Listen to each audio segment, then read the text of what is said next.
ಇರಾನ್ನ ರಾಜಧಾನಿ ಟೆಹರಾನ್ ಮೇಲೂ ಕೂಡ ಇಸ್ರೇಲ್ ದಾಳಿಯನ್ನ ಮಾಡಿದೆ. ವಸತಿ ಪ್ರದೇಶದ ಮೇಲೆ ಬಿದ್ದಂತ ಇಸ್ರೇಲ್ನ ಮಿಸೈಲ್ ಮಕ್ಕಳು ಸೇರಿದಂತೆ 60 ಜನರು ಸಾವನ್ನಪ್ಪಿದ್ದಾರೆ.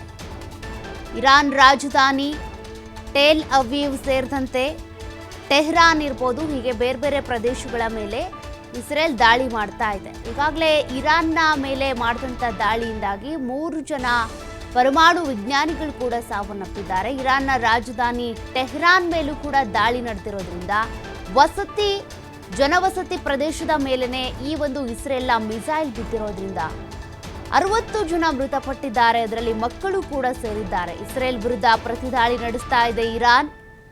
ಇಸ್ರೇಲ್ ಹಾಗೂ ಇರಾನ್ ನಡುವೆ ನಡೀತಾ ಇರುವಂತಹ ದಾಳಿಯಿಂದಾಗಿ ನಾಗರಿಕರು, ಪುಟ್ಟ ಪುಟ್ಟ ಮಕ್ಕಳು, ವೃದ್ಧರು, ಮಹಿಳೆಯರು ಸಾವನ್ನಪ್ತಾ ಇದ್ದಾರೆ.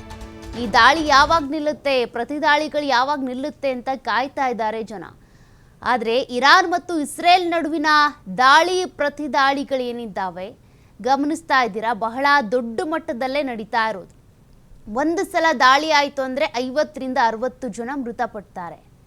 ಆ ಕಡೆಯಿಂದ ಮತ್ತೆ ಪ್ರತಿದಾಳಿ ಆಯಿತು ಅಂದರೂ ಕೂಡ ಇದೇ ರೀತಿಯಾಗಿ ಬಹುದೊಡ್ಡ ಸಂಖ್ಯೆಯಲ್ಲಿ ಜನರು ಸಾವನ್ನಪ್ತಾ ಇದ್ದಾರೆ.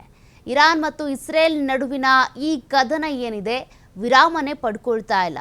ಪ್ರತಿನಿತ್ಯವೂ ಕೂಡ ಅವ್ರು ದಾಳಿ ಮಾಡಿದ್ರು ಅಂತ ಇವ್ರು ಪ್ರತಿದಾಳಿ ಮಾಡೋದು, ಇವ್ರು ಪ್ರತಿದಾಳಿ ಮಾಡಿದ್ರು ಅಂತ ಮತ್ತೆ ಅವ್ರ ದಾಳಿಗೆ ಸಿದ್ಧತೆಯನ್ನು ಮಾಡಿಕೊಳ್ಳೋದು, ಇದೇ ಆಗ್ತಾ ಇದೆ.